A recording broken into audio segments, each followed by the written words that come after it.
கர்த்தருடைய நாமத்திற்கு மகிமை உண்டாவதாக. எப்போதெல்லாம் இந்த பூமியில் விபச்சாரம் வேசித்தனம் பெருகி இருக்கிறதோ அப்போதெல்லாம் கர்த்தருடைய நியாய தீர்ப்பு நடந்தேறி இருக்கிறது. நோவாவின் காலத்தில் முழுவதுமாக இந்த பூமியை தேவன் தண்ணீரால் அழித்து போட்டார். அந்த காலகட்டங்கள் மனிதனை ஏன் படைத்தோம் என்று தேவன் மனஸ்தாபப்பட்ட காலம். இந்த முழு உலகத்தையுமே நான் நிக்கிரகம் பண்ணுவேன் என்று தேவன் பயங்கர சவாலோடு தான் அந்த நாட்களில் தண்ணீரால் உலகத்தை அளித்தார். அப்போது தப்பித்தவர்கள் வெறும் 8 பேர் மட்டும்தான், நோவாவுடைய குடும்பம் மட்டும்தான். அதற்கு பிற்பாடு சோதோம் கொமோரா என்ற ஒரு பெரிய பட்டணம், இந்த பட்டணத்திலையும் விபச்சாரம் வேசித்தனம் தான் உச்சகட்டத்தில் இருந்தது.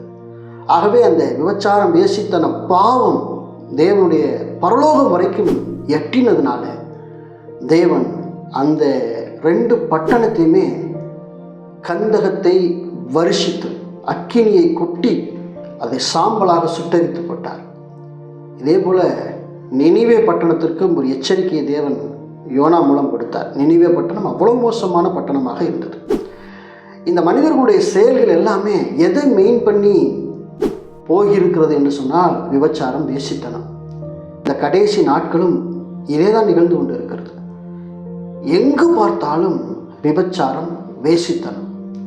இப்போ ரீசண்டாக அமெரிக்காவையே ஏன் உலகத்தையே உலுக்கி கொண்டு இருக்கிற ஒரு பெரிய சம்பவம் எப்ஸ்டீன் ஃபைல்ஸ். இதை குறித்து பேசவே கூடாது அப்படின்னு சொல்லியிருக்கிறார். இதை எல்லா வலைவலிகளிலும் பேசின வலைவலி எல்லாத்துக்குமே எச்சரிக்கை மேல் வந்திருக்கிறதாக தகவல் வெளியிட்டிருக்கிறாங்க. அப்போ இதை பற்றி பேசவே கூடாதா அப்படின்னா பேசக்கூடாத அளவுக்கு இதில் அவ்வளவு விபச்சார பாவம் அடங்கி இருக்கிறது. அமெரிக்க நாட்டிலே வெளியிடப்பட்ட இந்த ஃபைல் 1,80,000 புகைப்படங்கள் இந்த ஃபைலில் இருக்கின்றாங்க. லட்சக்கணக்கான மெயில், பெரிய பெரிய மனிதர்களுடைய கான்டாக்ட் அதில் இருக்குது அப்படின்றாங்க.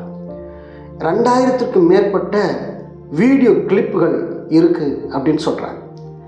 இதையெல்லாம் வெளியிட்டால் பெரிய பெரிய மனிதர்கள், இந்த சமுதாயத்தில் நம்ம யாரையெல்லாம் பெரிய நபர்கள் என்று நம்பிக்கொண்டு இருந்தோமோ அவருடைய ஒட்டுமொத்த வாழ்க்கையும் பயங்கர டேமேஜ் ஆகும். உதாரணத்துக்கு Michael Jackson, bill Ghats, Donald Trump, so இப்படிப்பட்ட பெரிய பெரிய நபர்களுக்கும் அந்த எப்ஸ்டீன் ஃபைல்ஸுக்கும் ரொம்ப லிங்க் தொடர்பு இருக்குது. அதனால் அந்த எப்ஸ்டீன் என்பவன் ஒரு மனிதன். அவன் ஒரு மனிதன் என்று சொல்லக்கூடாது, ஒரு மிருகன், சாத்தானின் குழந்தை என்று தான் அவனை சொல்ல வேண்டும். 10 வயதிலிருந்து 16 வயதுக்குள் மதிக்கத்தக்க பெண் பிள்ளைகள் எல்லாம் கடத்தி ஒரு தனி ஐலாண்டை வச்சு நடத்தி அதில் பெரிய பெரிய மனிதர்களுக்கு குழந்தைகளை விபச்சார தொழிலில் ஈடுபடுத்திய ஒரு மாபெரும் அரக்கன். 2019 அவன் மரணித்து விட்டான் என்று சொல்லுகிறார்கள். சிறைச்சாலையில் தற்கொலை செய்து கொண்டான் என்று சொல்லுகிறார்கள். 2005 அவன் மீது பாலியல் வழக்கு பதிவு செய்யப்பட்டது அமெரிக்காவில். ஸோ இதை நோண்ட நோண்ட நம்ம எல்லோருக்குமே அதிர்ச்சியான தகவல் தான் வெளிவந்து கொண்டு இருக்கிறது. இதுதான் இந்த உலகத்தின் முடிவுக்கான அடையாளம். என் அன்பான தேவனுடைய ஜனமே, இதுக்கும் இந்த உலகத்தின் முடிவுக்கும் என்ன தொடர்பு என்று கேட்டால், மத்தேயு புத்தகம் 24ஆம் அதிகாரம் 6ஆம் வசனத்திலே ஆண்டவராய் இயேசு கிறிஸ்து இப்படி சொன்னார்: யுத்தங்களையும் யுத்தங்களின் செய்திகளையும் நீங்கள் கேள்விப்படுவீர்கள், கலங்காதபடி எச்சரிக்கையாருங்கள், இவைகள் எல்லாம் சம்பவிக்க வேண்டியதே என்று சொன்னார்.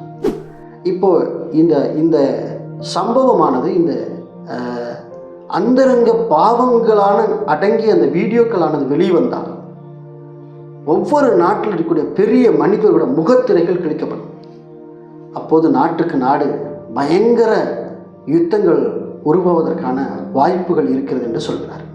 இது 3ஆம் உலகப் போரை உண்டாக்கும். இந்த 3ஆம் உலகப் போர் எப்படியாக இருக்கும் என்றால், அணுகுண்டுகளை பயன்படுத்தக்கூடிய ஒரு சூழல் உருவாகலாம் என்று சொல்லுகிறார். உண்மையாலுமே இப்படிப்பட்ட ஒரு காலங்களுக்குள்ளே நாம் வந்துவிட்டோம். தேவன் இந்த பூமியை நியாயம் தீர்க்கப் போகிறார் என்பது மட்டும் நிதர்சனமான உண்மை. எப்படி சோதோமை தேவன் நியாயம் தீர்த்தாரோ, எப்படி நோவாவின் காலத்தில் தேவன் இந்த முழு உலகத்தை அழித்து நியாயம் தீர்த்தாரோ, நினிவேயையும் தேவன் அப்படிதான் அழிக்க திட்டமிட்டிருந்தார். ஆனால் யோனாவின் ஒரு நாள் பிரசங்கத்தால் நினிவே ஜனங்கள் 1,20,000 பேரும் தாங்கள் செய்த தவறுகளை உணர்ந்து தேவனிடத்தில் திரும்பியதினால் அவர்கள் மன்னிக்கப்பட்டார்கள். ஸோ அப்போது நிறைந்ததும் அந்த விபச்சார பாவம் தான். இயேசு கிறிஸ்து லூக்கா புஸ்தகம் 17ஆம் அதிகாரத்தில் இப்படி சொல்லுகிறார், நோவாவின் காலத்தில் நடந்தது போல மனுஷகுமாரன் காலத்திலும் நடக்கும். லோத்துவின் நாட்களில் நடந்தது போலவும் மனுஷகுமாரன் நாட்களில் நடக்கும். எப்படி? ஜனங்கள் விற்றார்கள், கொண்டார்கள், கட்டினார்கள், நாட்டினார்கள், பெண் கொடுத்தார்கள், இப்படித்தான் வாழ்வார்கள். தேவனுடைய செகண்ட் கமிங்கை குறித்து எந்த விதமான உணர்வும் இருக்க போவதில்லை.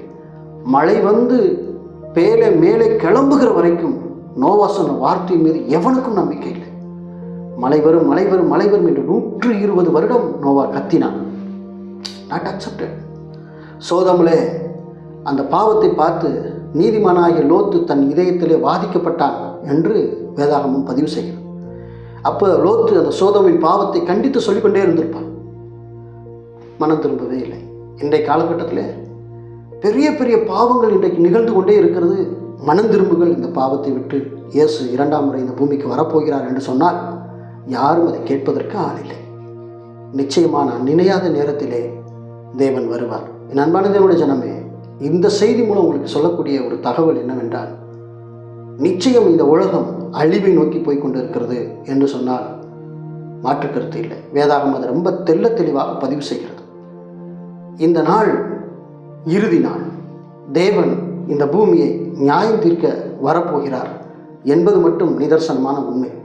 நீங்கள் காலையில் செய்தியோ நீங்கள் பார்த்தீர்கள் என்றால் நிச்சயமாக 10 பக்க செய்தியில் 6 பக்க செய்தி விபச்சார செய்தி தான். நிச்சயம் மோசமான நிலையில் நாம் இருக்கின்றோம். வெளிநாடுகளில் கவனிச்சிங்கன்னா கலாச்சாரமே இல்லாமல் சீரழிஞ்சு போச்சு. யார் வேணாலும் தொடர்பு இருந்துக்கலாம். திருமணம் கடந்த உறவுன்னு சொல்லி இங்கே ஒரு கும்பல் சுற்றிட்டு இருக்காங்க. உண்மையாலுமே இதை நினச்சி பார்க்கும்போது ரொம்ப மோசமான நிலையில் இருக்குது. சட்டமே போட்டிருக்கான் ஒவ்வொரு நாட்டில். விபச்சாரம் வந்து பாவம் அல்ல, அது மனிதனுடைய ஒரு என்ன சொல்கிறது அப்படின்னா அது அவனுடைய விருப்பம் என்று சட்டமே போட்டு. எவ்வளோ பெரிய மோசமான நிலை பாருங்கள். ஸோ இது கடைசி நாட்கள். தேவனுடைய வருகை, இந்த பூமியை நியாயந்திருக்க வரப்போகிற அந்த வருகை மிக சமீபம். உங்களுடைய பாவங்களை விட்டு மனம் திரும்புங்கள். எச்சரிக்கையோடு இருங்கள். நாம் தொடர்ந்து தேவனுடைய வார்த்தைகளை நாம் பகிர்வோம். தேவன் தாமே நம்மளை ஆசீர்வதிப்பாராக. ஆமென்.